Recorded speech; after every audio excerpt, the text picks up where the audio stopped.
Hello guys, it's me Jeanette. I am mom to Adrian, who's 22 and has VLCAD. And today I thought I would do a video about some of the signs of when your FOD child is in a metabolic crisis. Now, I also had a 2-day-old, our first child, that passed away from VLCAD because we didn't know what she had. But Adrian, she's 22 now. She had a rough start, but she's doing really well now. So, a lot of doctors and even specialists still will tell you wrongly that the blood sugar is the main thing. You need to keep the blood sugar up and you're fine, no metabolic crisis. But that is not true. The blood sugar is just, dude, the blood sugar is just one of the indicators, one possible indicator that something's wrong, the metabolic crisis. Your child can have a regular blood sugar or even a high blood sugar from sugar dumping, but still be very sick. So let me go over some of the signs. One of the signs when the crisis is getting further along is the urine. The urine will turn either bloody looking or like a cola color. It'll be really condensed. Also, once the crisis is really bad, sometimes your child can't even urinate. They feel like they have to urinate, but they can't urinate, and they don't urinate for hours and hours. That's an emergency. They need to go to the ER and get a dextrose IV. So for all these symptoms, all the metabolic crisis, the main thing is to immediately get a dextrose IV as soon as they're at the hospital. Not a regular salt IV, it has to be a dextrose IV. So another sign is muscle pain. A lot of them get leg pain, and parents just think it's growing pains because it's either like behind the knee or an ankle or just random, sometimes worse at night. Well, it may not be. It may be muscle breakdown.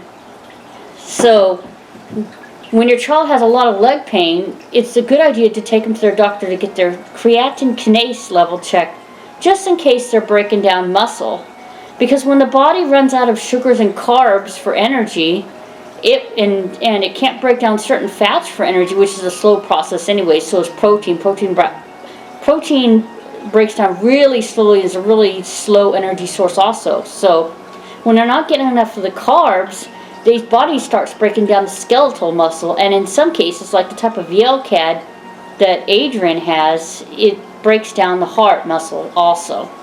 And that can be measured in the blood by a simple CK test.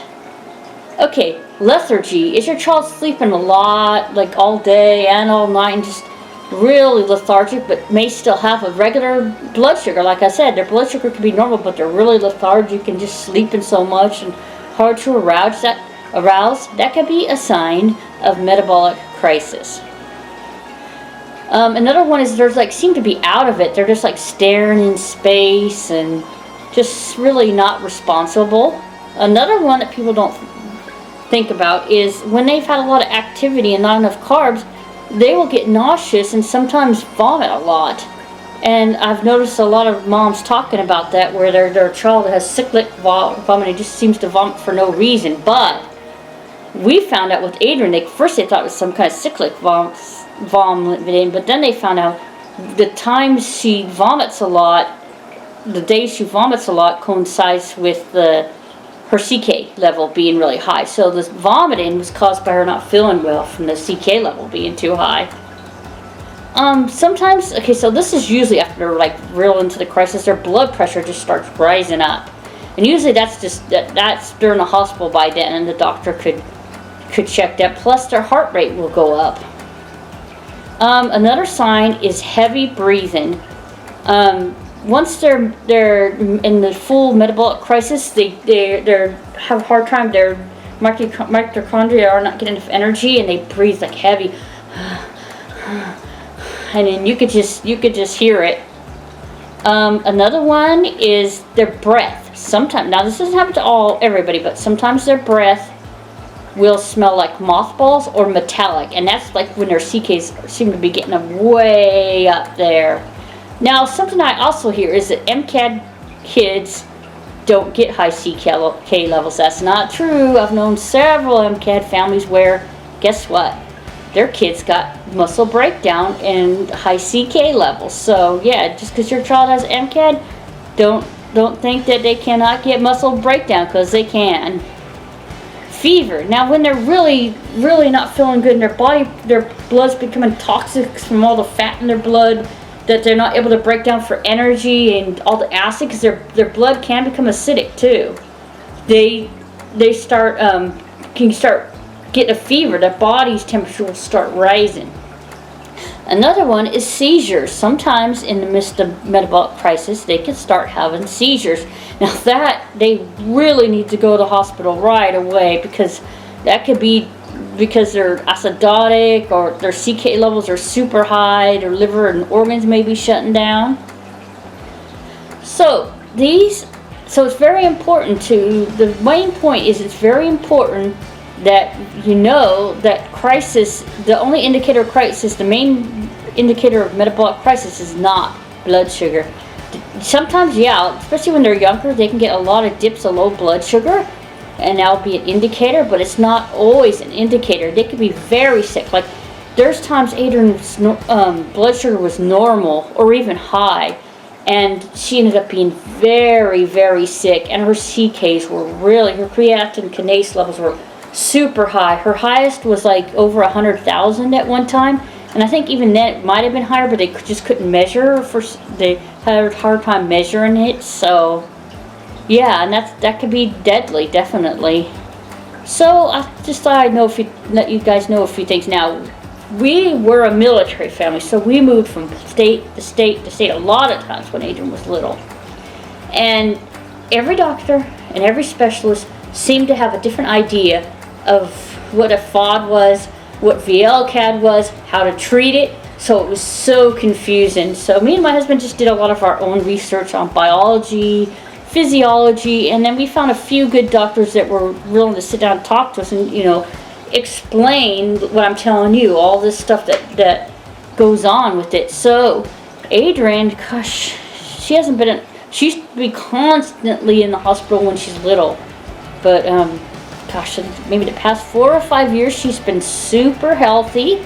We just make sure she gets lots and lots of sugar, lots and lots of carbs, and that she doesn't overexert herself. Like if she's going to go out walking or we're going to go to an amusement park, we just make sure that she gets extra calories.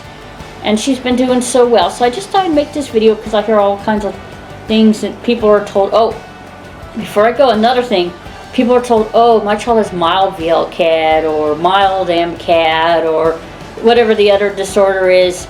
There's really no mild, because even with mild, your child can still die. So this is a very serious illness, but with little bit of clues and research and stuff, it can help you understand it all so much better, and it'll be a little less scary, especially since if you know the signs.